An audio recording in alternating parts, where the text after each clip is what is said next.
Hello and welcome to the Business of Story. I'm your host, Park Howell, and I am so proud to welcome Sendable as our sponsor.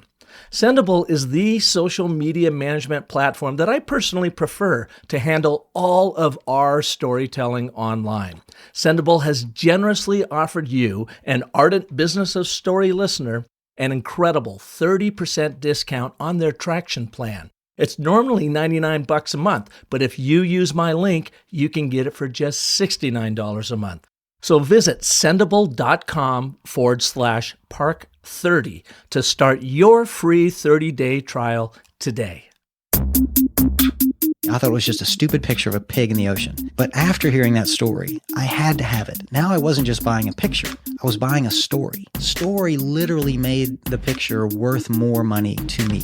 That's what businesses are about. People buy brands. People buy stories much more than anything else. I work with a lot of big enterprise companies, but let's just say I always tell folks, drop the PowerPoint, close your laptops, start with your story. If you want people to get engaged and you want people to act, you have to tell them an emotionally powerful story. That's with great characters, it's with uncertain outcomes, and it's with high stakes and drama. All business strategy is a story. Yeah, Houlihan, what do you want? Michael put a bottle of Barefoot Cabernet and one of the Sauvignon Blanc on Brown's desk. We bottled the wine and want you to see it. Brown picked up the bottle of red and looked it up and down. Then he did the same with the white. This is what you asked for. There aren't any leaps or hills or rivers. It's a label she can read from 4 feet away. The logo is the same as the name. It's in plain English and easy to pronounce. It's a name she'll remember and a logo she won't forget. Michael was proud of what they'd done, in the way of a student with a good report card. Barefoot was unique, interesting, and fit everything that Brown and the others said would sell. The wine, he knew, was terrific. The label was friendly and fun.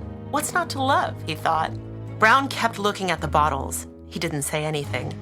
The silence was uncomfortable, but Michael sat quietly. Brown looked at the bottles again, but said nothing. Michael figured it was just Don Brown being Don Brown, make everyone sweat. So, Don, how many truckloads do you want? Brown put the bottle down at his desk and looked at Michael like he was from Mars. Michael couldn't have gotten a worse look from Brown if he had clucked. Are you crazy? I can't buy this. Nobody knows this brand. Nobody's ever seen or heard of Barefoot. It's everything you asked for. Yeah? So what? That doesn't matter. No one's gonna buy something they never heard of. You gotta advertise it. If you're willing to spend $1 million on TV ads, I'll buy it from you. We don't have that kind of advertising budget. In truth, they had no advertising budget. There wasn't $100 for ads. Then you gotta go make a name for yourself. You gotta go sell it to every mom and pop store in every corner till everyone knows what Barefoot is. Michael felt like he just got hit by a brick. That'll take years. Well, Houlihan, you better get started. What you just heard or experienced is a new form of brand storytelling called business audio theater. Did you feel like you were sitting in the room with Old Man Brown trying to sell your new Barefoot wine? I love the theater of the mind storytelling because I cut my marketing teeth writing and producing hundreds of radio spots in my first ad agency gig. I know how powerful audio storytelling can be because it conjures the images and the scenes in your audience's mind to transport them to a new world and make them feel like they're actually sitting there experiencing that moment with you. Now, business audio theater is a new approach to business storytelling that uses Hollywood actors to reenact scenes from a brand's origin story, say, to make the business point.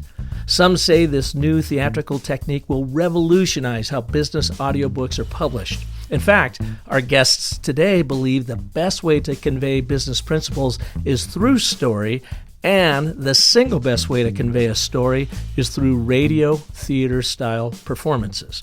Michael Houlihan and Bonnie Harvey know a thing or two about building a brand. They are the founders of Barefoot Wines and co-authors of their new book, The Barefoot Spirit, How Hardship, Hustle, and Heart Built America's #1 wine brand.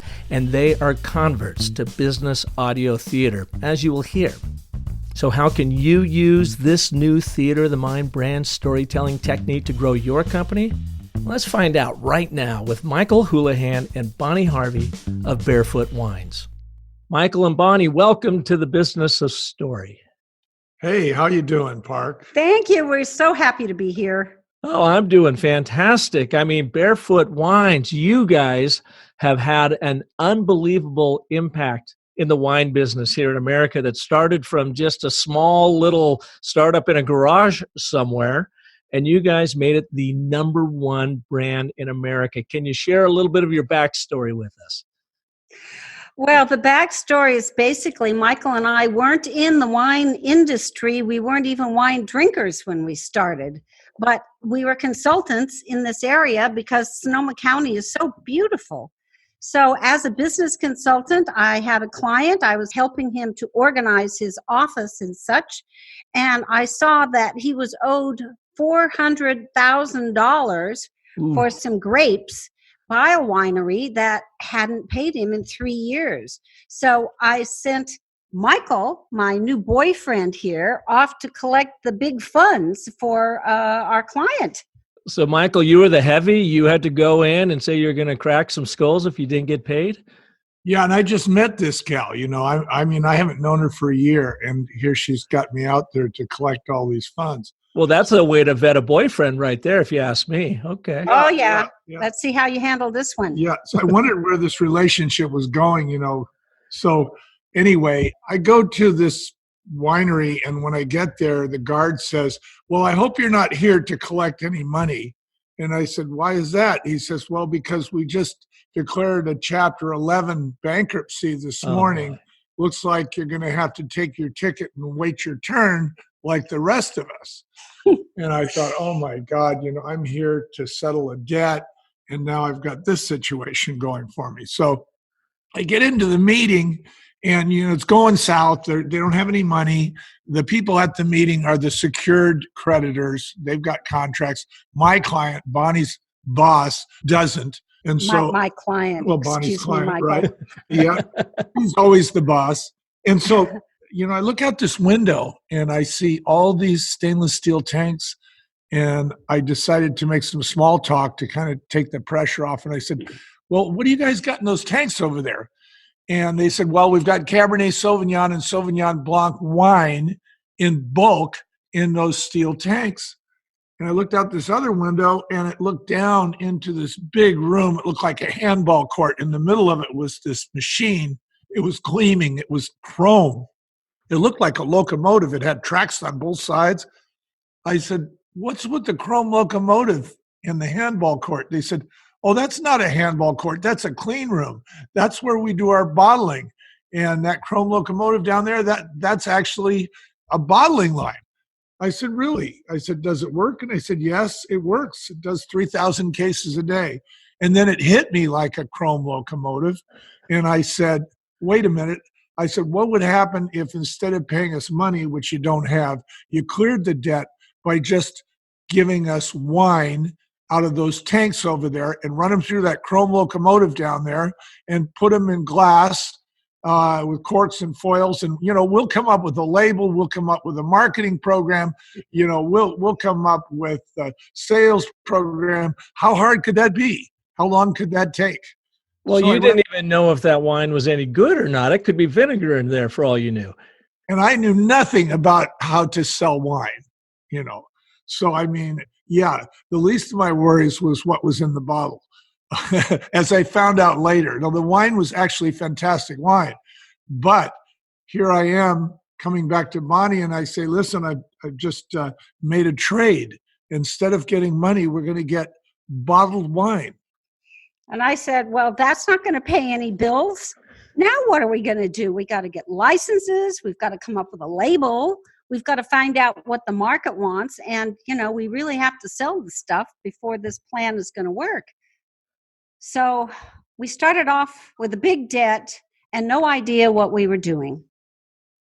And then what happens is we go out and we ask around. Now, we're from outside the industry, so we don't know any better. So we're not coming at it, you know, with preconceived notions like people who are third generation in the wine industry. And what year was this, by the way? Oh, this is way back in like 1986. This is back when people had their noses up so high in the wine industry, if it rained, they would drown. Okay. So these are the snobby days when people were apologizing for not being French enough. And I mean, everything was French. There wasn't, and the labels were dead serious. It was Chateau La this and, so-and-so Creek and all that. So there was no fun labels. Certainly nobody had a foot on their label. So just to level set here a little bit, you're going into collected debt. You know nothing about the wine industry. You're walking in 1986, and it's all these snooty Sonoma folks creating these, premium wines. So you collect the debt by getting a tank full of wine and getting them to bottle it. You come back, Bonnie, your girlfriend, says, "What the heck? Where's the money? We just got wine. Now what are you going to do?" That's right. Now what? And so we decided we would, come up with some kind of a label, bottle it all up and sell it to the chains. That's what we'll do. So just that easy.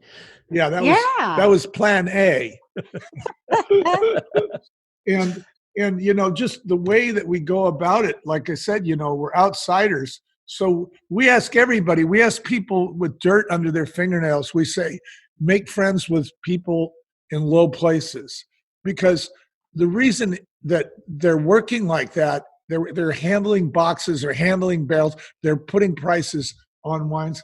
But the fact is, they know more about what's going on in the industry and in sales than a lot of people in the ivory towers, because they're actually seeing it. We had one guy who ran a bottling line. What did he tell you? I asked him, I said, "What should the label look like?" He goes, "Well, I'm no expert on what labels look like, but I've got a room here that I've kept for the last 30 years of all the labels that we've ever bottled." So he went and took us into his closet, a large closet, had all these trays with samples of labels in there. He said, "I'll show you the ones that we bottled more than once, presumably because they sold, and I'll show you the ones that we didn't, that just bottled once." And we looked at the difference between them. The ones that hadn't been bottled more than once, they were dark, they had fonts that were hard to read, the colors were all mixed up, and curly cues and too fancy, too much stuff on the labels. The labels that he had bottled over and over again, they had a lighter color. A lot of them had a white ridge border around the outside. The label was very easy to read, and the icon or the image really stood out. And we said, well, that is really a lot of information. So we took that information, and we also took information from a buyer. The number one buyer of wine in the entire state of California was Don Brown for Lucky Stores. Yeah, and so we went in to see Don, and he just said, "What do you want?" And we said, "Well, we've got all this wine. We can give it to you any way you want. How do you want it?" And he said, "Wow." He says, "Nobody's ever asked me what I wanted before." He says, "But now that you ask, I'll tell you." And he told us what he wanted. He said, "Make it a salt and pepper act, make it better than Bob and cheaper than Bob." And we're writing that down. And put it in a pig. And put it in a pig. And we're going, salt and pepper, Bob, pig, what kind of, but we're from outside the industry. So we figure, well, maybe this is some industry jargon. So we write it all down, salt, pepper, Bob, pig.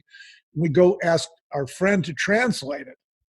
And our friend says, "Oh, salt and pepper act." He says, "That's like a red wine and a white wine, pepper and salt and pepper under the same label."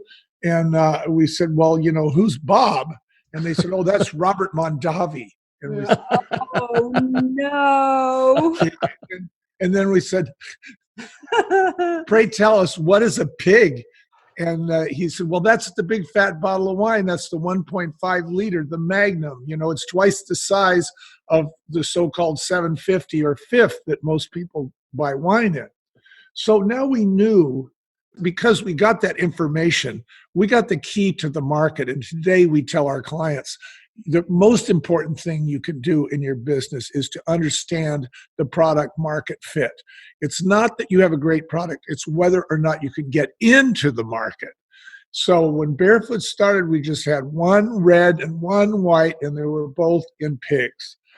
Now, we started the show with that little scene of you selling to Don Brown, I guess, is that he was Buyer Brown, and he's the one that said you had to go out and spend $1 million on TV to get some brand recognition before he would even think about distributing you in his stores. And you said, I didn't have that kind of money. And then he said, well, then you've got to go store to store, in your bare feet if you have to get some brand recognition before I'll take it on. Exactly. Imagine. We did exactly the things that he said. We gave him identical things that he asked for. We were so sure he was going to buy it because it looked just like what he said. The name was, in plain English. The logo was the same as the name. You could see it from 4 feet away. It was the Salt and Pepper Act. It was in a pig. It was about the same price as Robert Mondavi. The quality was there. What the heck? What's not to love? And the guy basically kicks me out of his office. And the story here is really a story that is replayed over and over again today with most entrepreneurs. They fall in love with their product. They're absolutely sure it's going to sell. All their friends like it. And then they go to market. And when they do, they get hit with that first brick, which is, I'm sorry, you're going to have to make this a household word before we take it. Absolutely. And so that's now, the world of branding, that's for sure. I mean, we live in this day and age of abundance that, wine is an absolute commodity, right? So how do you make that brand story stand out? Because there are a lot of delicious wines out there at the right price, being served up in a pig. So how did you come about the Barefoot wine name? And I won't even talk about how you designed the logo because we're going to play a clip from your audiobook on how that logo came about. But please set the stage for us of how did you come about with Barefoot? Well, we had a buyer. And we asked the buyer, we said, well, what do you think the label should look like? This is after we asked everybody. And he said, you should make the name the same as the logo. He said, you should make it visible from 4 feet away. He says, you should make the name memorable, simple, easy to understand. So that was like gold for us because here we are, we're outside the industry. We're talking to a guy who is really in the sales end of the industry. He's responsible for buying for a large supermarket with hundreds of stores.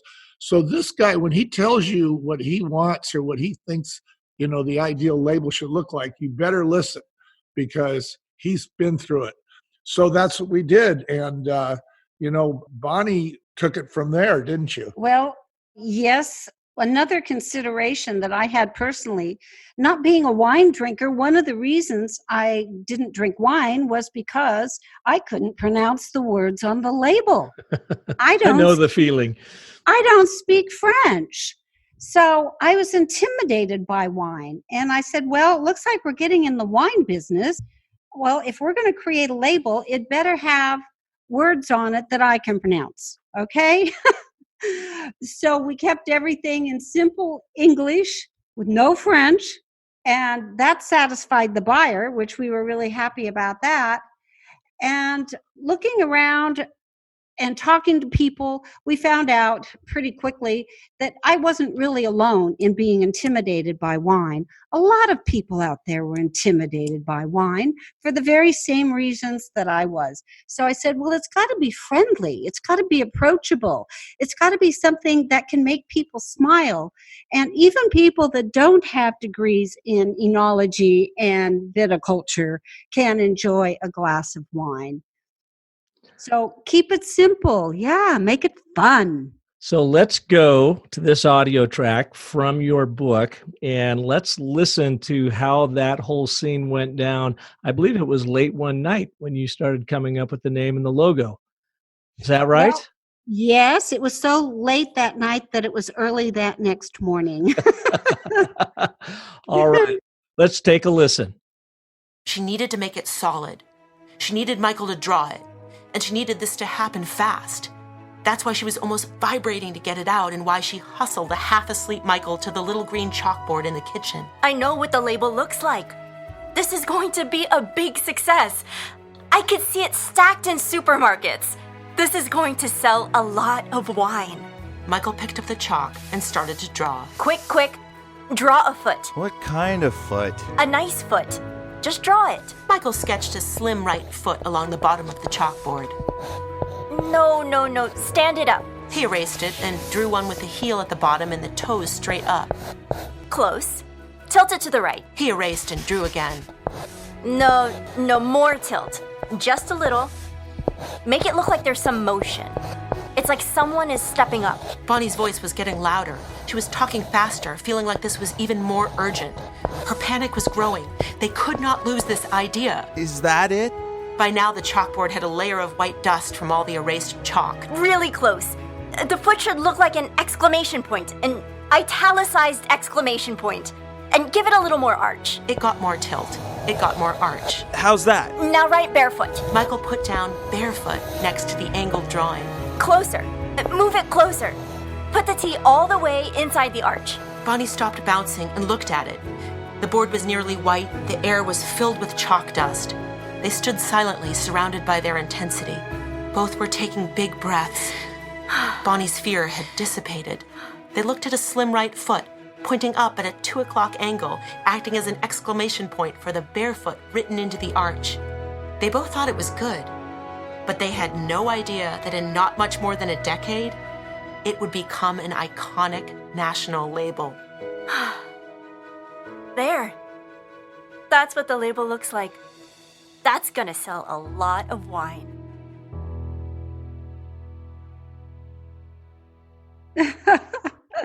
So that is quite a story. I mean, you can feel the energy in it. You feel like, we're right there living through that origin story.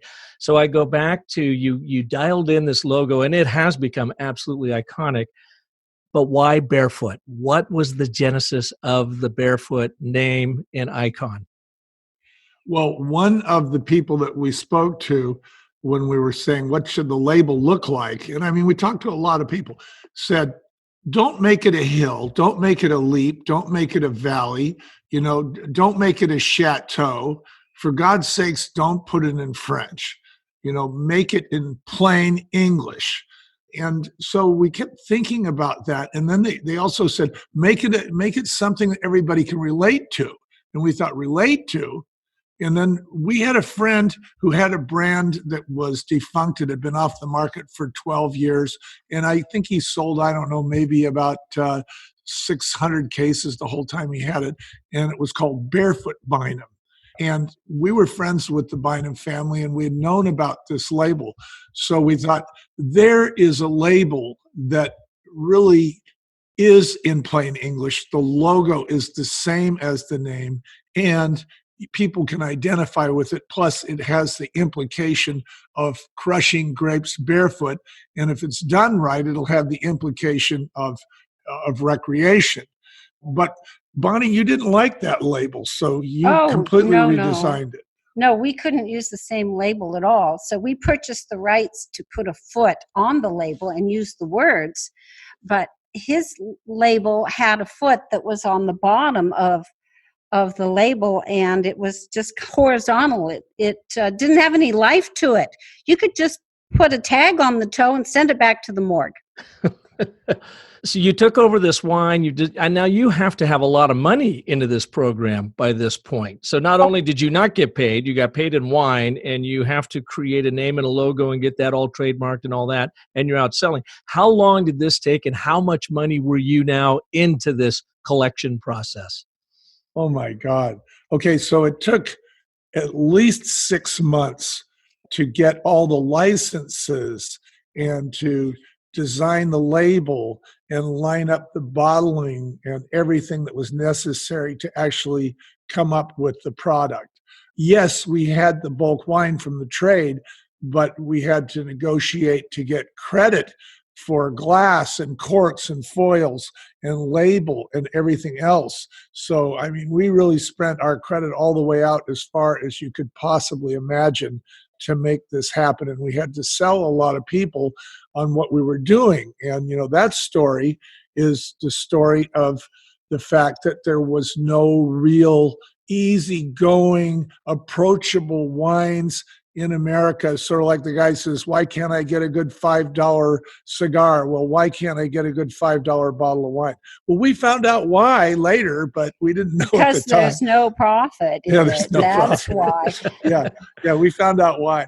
But the fact is that I think ignorance is bliss. If we had known what we were up against, we wouldn't have attacked it.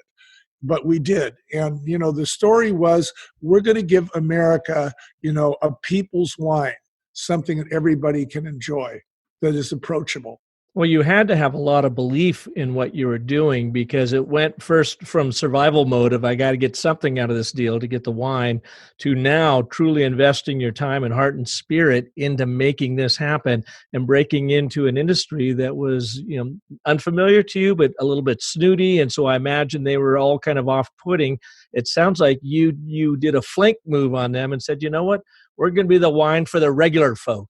What's so funny about that, Park, is that fast forward 20 years, they were thanking us because their tasting rooms, these are people that are selling like $80 and $90 bottles of wine, were filled with people who got started on Barefoot. Yeah. Go figure. You were their gateway wine, huh? Well, exactly. You're not going to get people off of beer and cocktails at $90 a bottle. So we just listened to a story about how you came about designing the logo. Let's move a little bit into this idea of business audio theater, where you find yourself now. You said you had sold the wine and you are consultants and so forth. How has story played into the creation and building Barefoot to the number one wine in America? And how are you using that today to help people? Well, that is really an exciting story, Park. First of all, we wrote a New York Times bestseller, The Barefoot Spirit, and we were encouraged to do that by our employees. They said, you have a different way of doing business that has kept this team working together and enjoying their job for such a long period of time. You've got to share that and share the story of how you developed Barefoot Wines and made it so popular without money, without paid advertising. And other people have to know that. You've got to share it with business owners.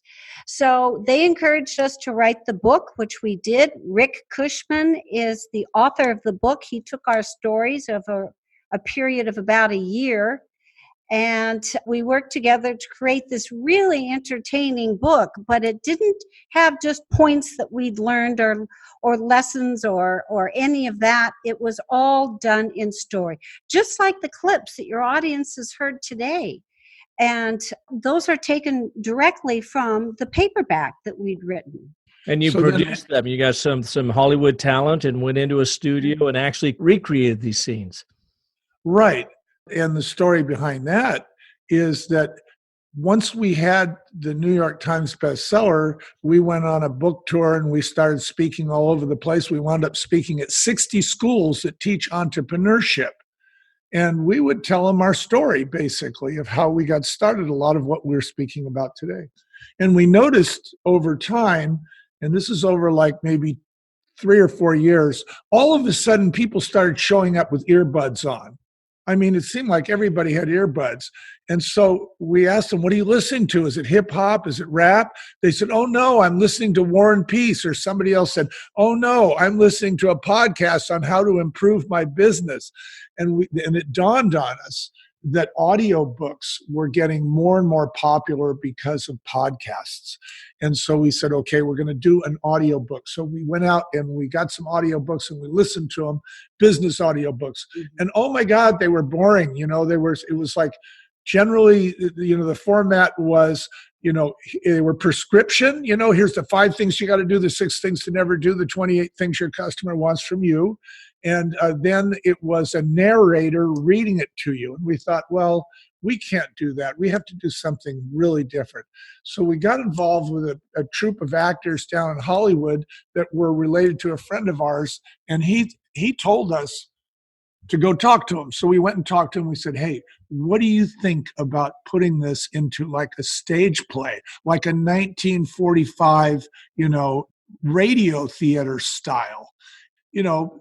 these guys thought about it and they said, yes, this sounds like an exciting project. So we took the book, we reduced the book to dialogues and scenes where there was actors, where there was problems, where there was action, and where there was outcome. And then we added sound effects, and then we added music. And so we got this audio theater, which is very entertaining. It's like 3D audio. You listen to it and you're seeing the picture in your mind. So that's how we came up with the idea. And we were trying to figure out a name for it. Well, we called it Business Audio Theater. Audio theater has been done. PBS did a great job with Theater of the Mind. The BBC has some audio theater, but nobody that we know of has actually applied this to like business lessons and trying to get business principles across to people. So it's a much more entertaining way of learning than having somebody tell you. We call it edutainment. Yeah. The edutainment market. Well, I'm a huge believer in the theater of the mind. As I mentioned at the top of this show, I cut my teeth in the advertising marketing world, writing and producing hundreds of radio spots.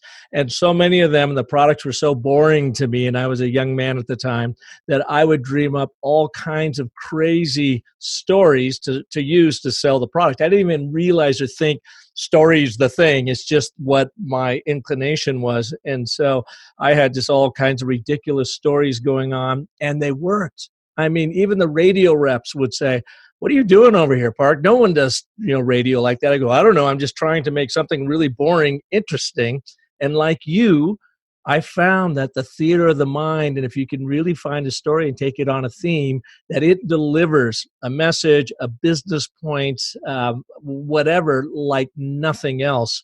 And in this day and age, when we're overwhelmed with content, that I think what you're doing seems to make a lot of sense. And what I'd like to do is come back right after this message from Sendable, a platform that we use to share our stories online. And I want to dive a little bit deeper with you on this idea of business audio theater and some of the tips you can provide our listeners on how they could go about doing it and scripting it and pulling it together themselves, maybe with your assistance. So let's cover that right after this from Sendable. Many of you have been following me in the Business of Story on social media for a while now, and I really appreciate it. And if you're not, I hope you will.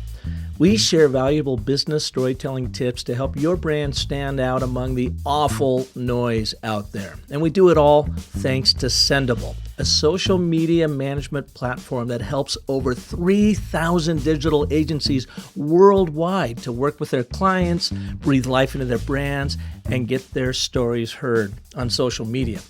What we like about Sendable is they make it super easy to manage your content and your stories online. They allow you to source content from clients and collaborate closely with them to create a social media strategy built on true and proven storytelling principles. You can reliably plan and schedule content to be automatically published to Facebook, Instagram, Twitter, LinkedIn, Pinterest, and more. And you can demonstrate the impact that this content has had on your audience growth and conversion by reaching out through their in-depth reporting and analytics. There's much, much, much more that you can do. But you know what? I think maybe my favorite feature has to be Smart Posts functionality. Now, what Smart Posts are is it makes it incredibly easy to craft social media content and in one single step, customize it for each platform, giving you the best chance of driving engagement and getting people to pay attention to your content. Sendable truly makes managing so many channels an absolute breeze.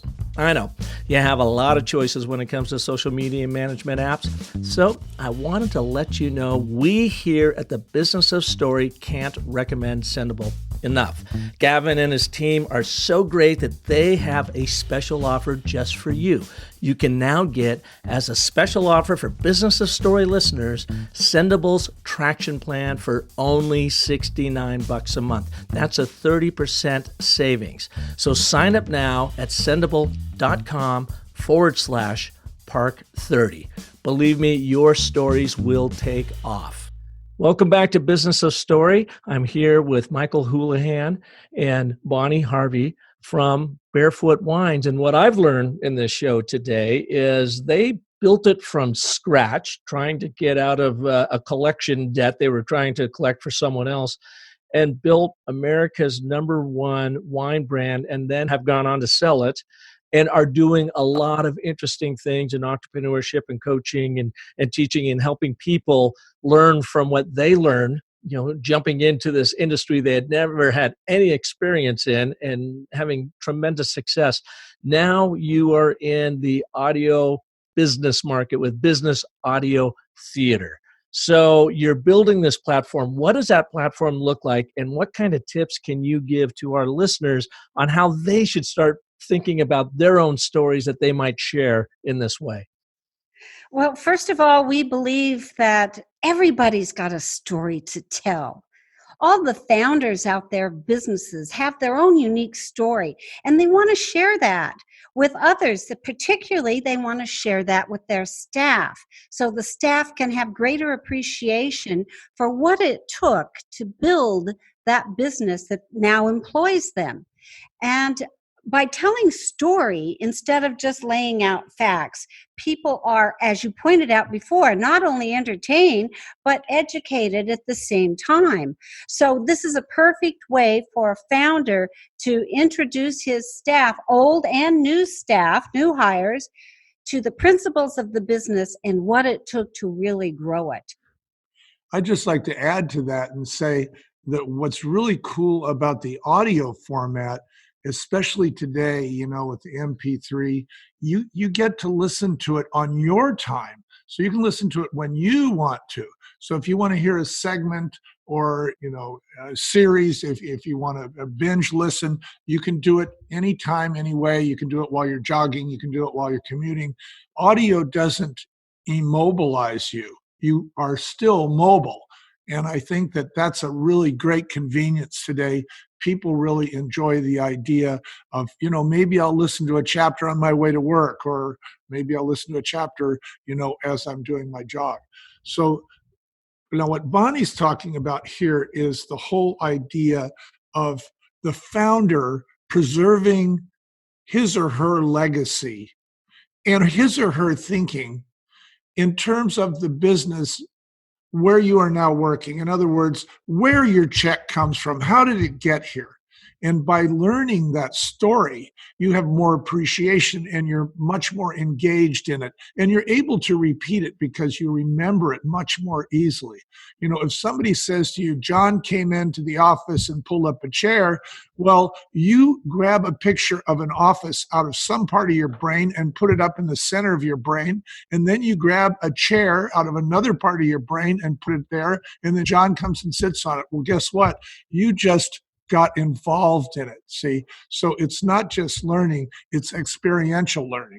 Yeah, it's absolutely fascinating to me because I can see how powerful it would be. And Bonnie, going to your point, some of my clients I'll talk about, I want to get them to tell their story and their origin story. And they'll say that same thing. Well, I don't really have a story that anybody cares about. But that is so untrue, because just even as you two demonstrated at the beginning of this show, everything you went through to make Barefoot Wines what it is today, you started something with high aspirations, and then the universe punched you in the nose and you had to go through the dirt and then pull yourself out again. But that's when you learned something, that conflict in the story.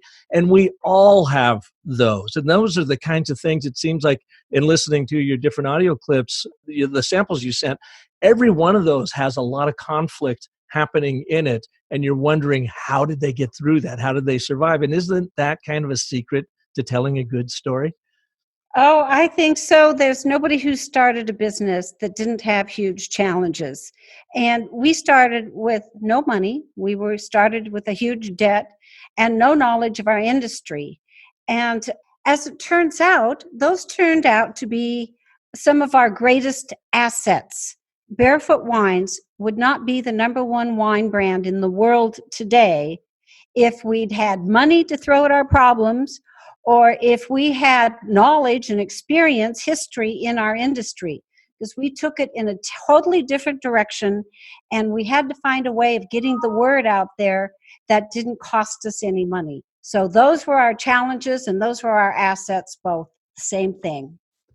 And why do you think you were successful? Because a lot of people go through that. A lot of people, I've heard that story a lot. I didn't know what I was doing. I didn't have a lot of money. We had to bootstrap it. It seems like most really great startups do that. But why was yours successful? We asked a lot of questions of a lot of people. Just like the number one wine buyer in the whole state of California said, nobody's ever asked me what I wanted before. Can you imagine that? He said, people just come in here and push their product or their service on me. So we asked a lot of people what they wanted. And we found out what kind of wine, the taste of the wine that they wanted. We found out the package they wanted. We found out other needs that they have that didn't have anything to do with our product. They wanted attention because nobody cared about the stock boy. Well, we did, because if he didn't replenish the shelf, there wasn't any wine there to sell. So you were really taking it from a people first position of really understanding what they all needed before you delivered them the wine that grew to where it is today. Right. It's the old put yourself in the other guy's shoes. You're barefoot in their shoe, huh? That's right. So, getting back to your question about story, the thing that we found is that when you're listening to a story, you can listen to a couple of things. You can listen to a description of action, or you can actually witness people in action. Now, when you're witnessing people in action in a story, the people in the story are communicating usually with each other or with a third party. So there is some problem that they're trying to fix, and maybe they have different ideas about how to fix it. Like you say, there's tension. So, and then there's dialogue. This is really important for those of you who are thinking about telling story. We highly recommend dialogue. And, we're living in a world where people are already trying to talk like that. We used to say things like, John walked up to me and said, but now we say, John comes up and he goes. Well, goes, what does goes mean? Well, it means not only says, but he acts a certain way. And the person who's telling the story, you can see them trying to demonstrate the way that John might look or act when he is going through this particular dialogue. So as you're thinking about your story, you have to think about it in a dramatic way. You have to think about, how does the person say it? What are the emotions involved? And all of these stories have to have an outcome. And the outcome has to have what they used to call an upshot. Now it's called the takeaway. It has to have a takeaway. So the story has to leave you with this idea, oh, gee, when you do A and then B happens, C happens.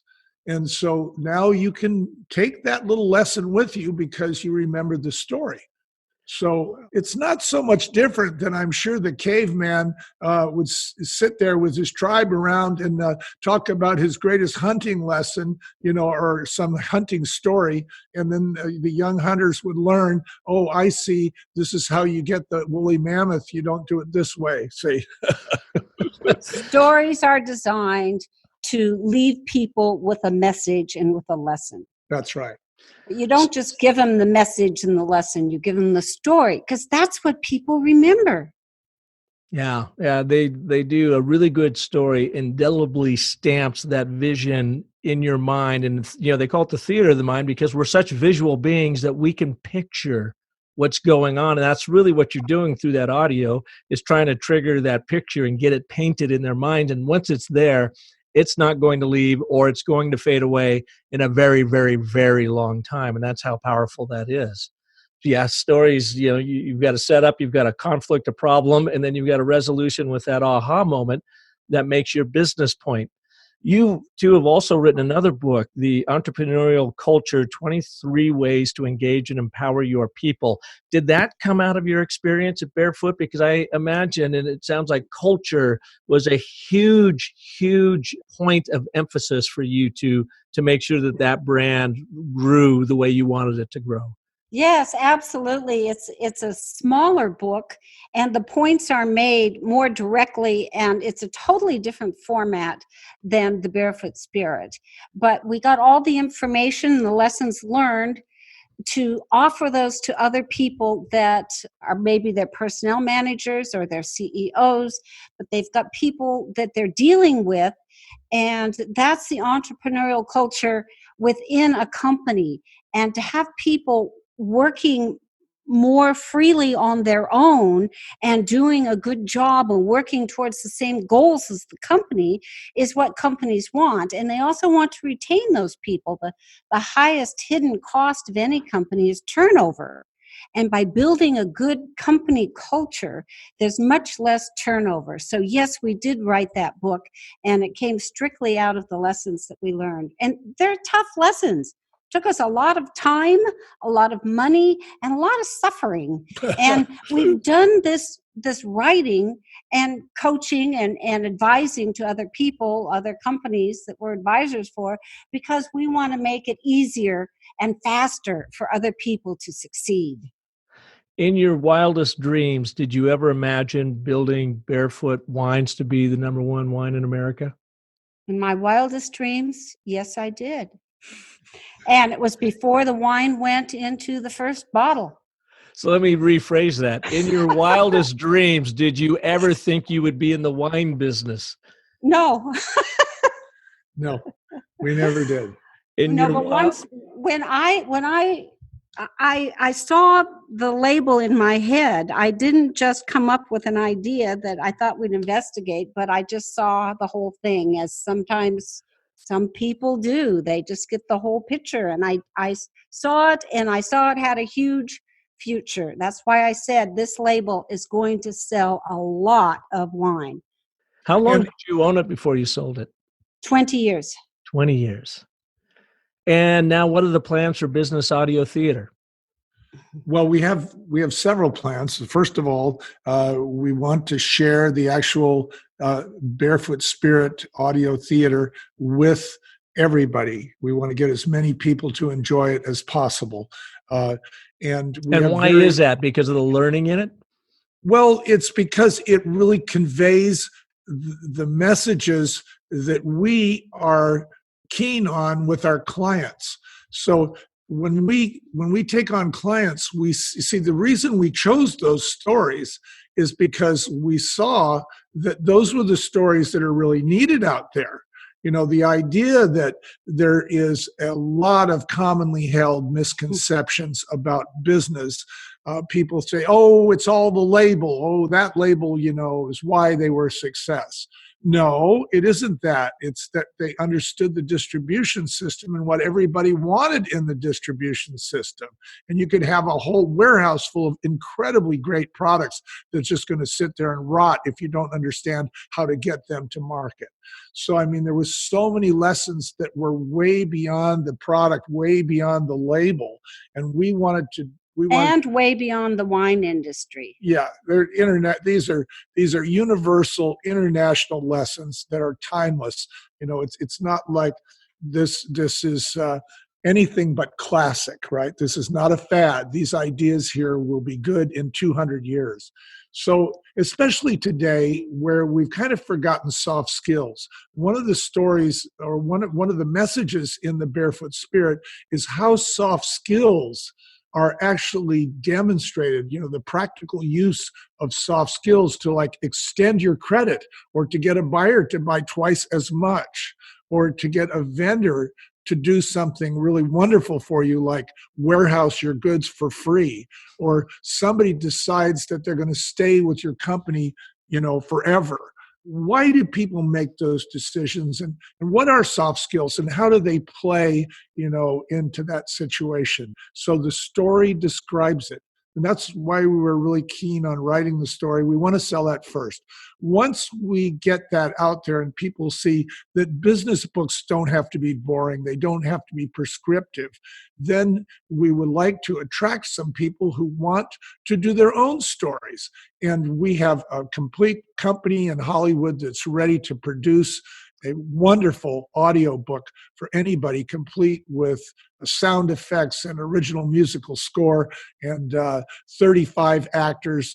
You know, we have some pretty famous actors in there, don't we? Well, we do have Ed Asner. Maybe some people in your audience will recognize his voice in the Don Brown story, the Buyer's story. So that was Ed Asner at the top of this show. That's right. That's Ed Asner. That's very cool. You know, I heard it. I thought it sounded familiar, but I never placed it until you said that right now. That's cool. So we had to find the guy who was, you know, the snarkiest, grumpiest. That's a pretty buyer. good select right there. Is it expensive to do this? Do you have to have a lot of money to pull this off? It always costs more money than one thinks. So our ideal customer is a founder who has a company. His company is now at a point where it's starting to grow. He's worried that, you know, maybe some of the founding principles of his company might get away as the company becomes more and more subdivided into divisions and what have you, and cells. And so he wants to do this to keep it alive. In that case, he can use his training budget. So now all these companies have training budgets.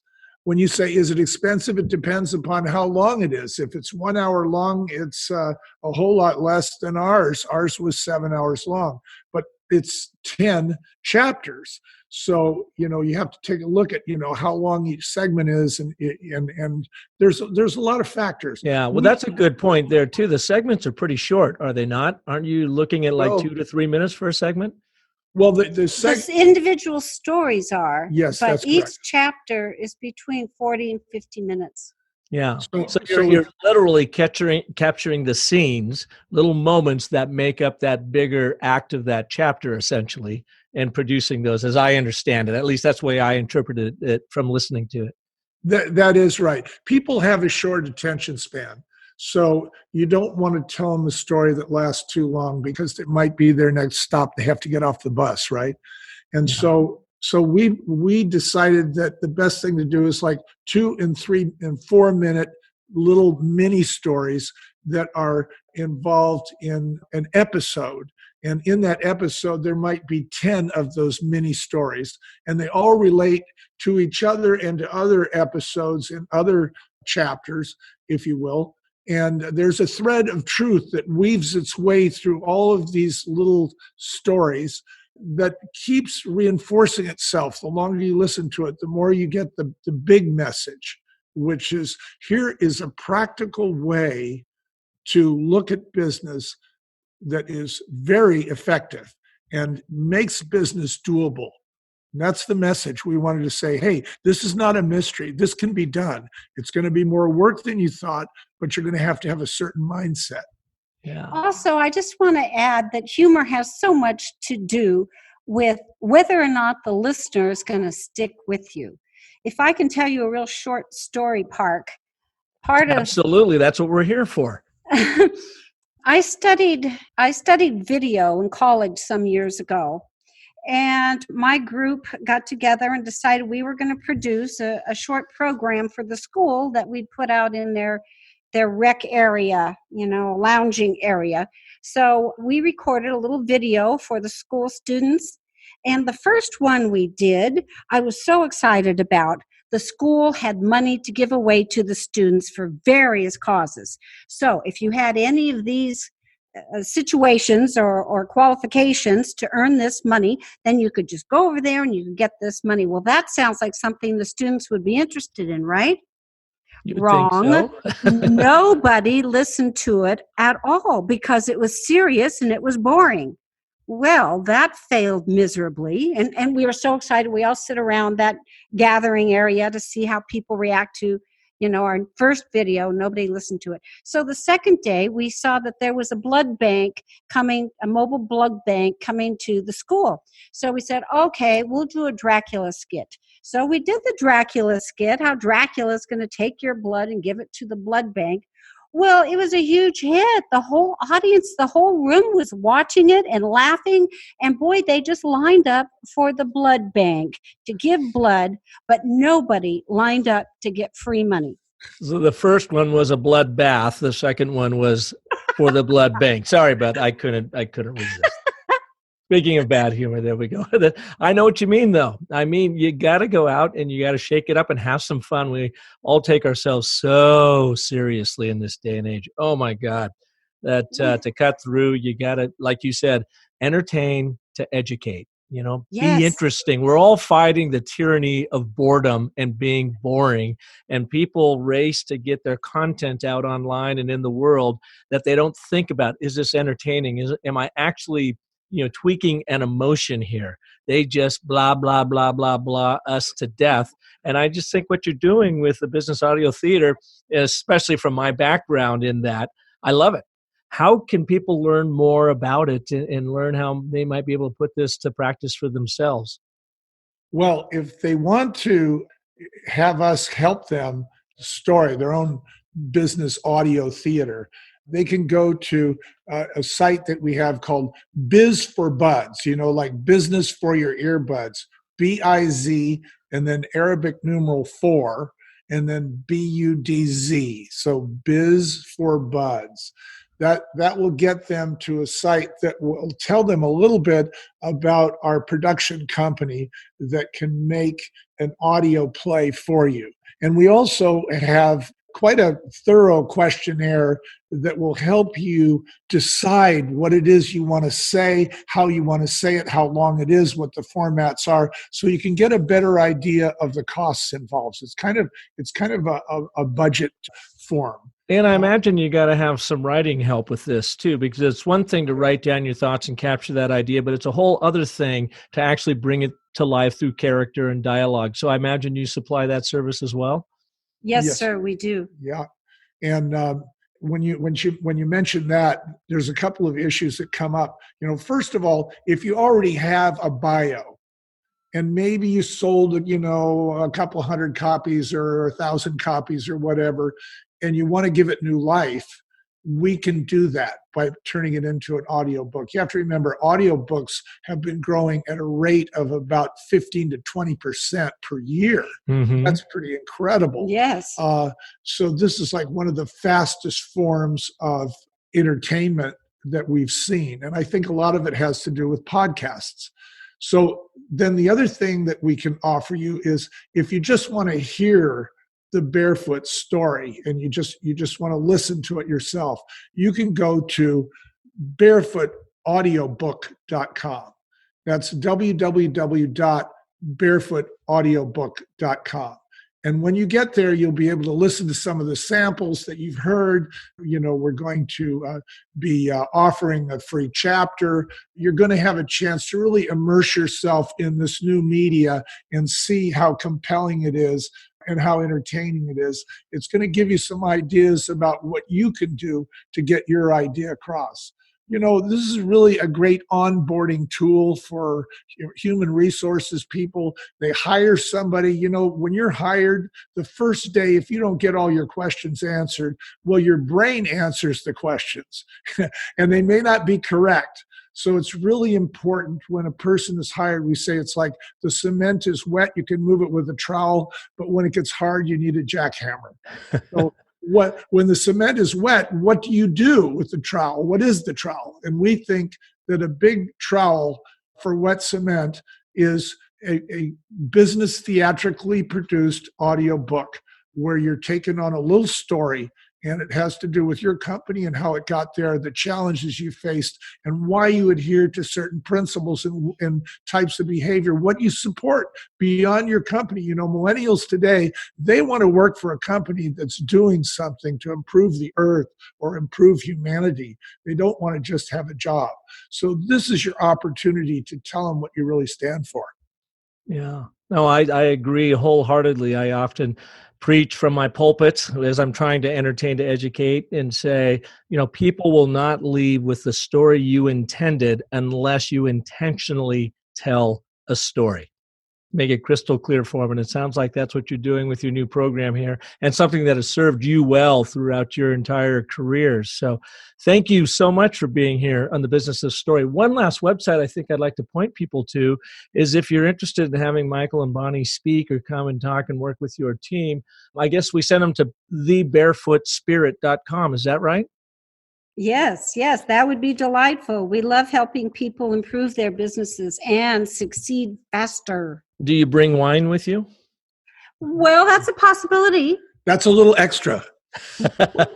Well, thank you so much for taking the time to be with us here on the Business of Story. It's just been a joy meeting you, and love to hear your story from the wine industry and now what you're doing in the business audio world. Very cool. Well, thank you so much, Park. Thanks, Park. This has been a blast. Yeah, lots of fun. That's my whole goal, is I want this show to be a blast because, again, we are all fighting the tyranny of boredom. Thank you all for listening to this edition of the Business of Story. If you liked what you heard, and how could you not help but like what you heard today, share this with your colleagues, friends, and family, or someone you know maybe that's in the startup world, or someone who's trying diligently as an entrepreneur to grow their business. Share Michael and Bonnie's wisdom with them by sharing this episode. Of course, I'd love to have you jump over to iTunes and give us a rating and a review. That helps us reach out to the world. I'm very proud of the program because, we've been around for 4 years now, and Libsyn, who distributes our program, and as Michael said, distribution is everything, tells us that we are among the top 10% of downloaded podcasts in the world. And that is a huge goal that we've been aiming at for quite a while now, and we've been there for a few months, and it's very exciting, but it's because of listeners like you and tremendous guests like Michael and Bonnie that take their time to come and share their wisdom around storytelling so that you can grow by crafting and telling compelling stories that sell. So thank you for being here. Of course, if I can be of service to you, visit me at businessofstory.com. And I hope you're going to be back here next week. And until that time, remember that the most potent story you will ever tell is the story you tell yourself. So make it a great one, and do not forget to look into my good friends over at Sendable and their platform, because I have not found a better place to be sharing your stories online the world over than Sendable. Check them out at sendable.com. Have a great one.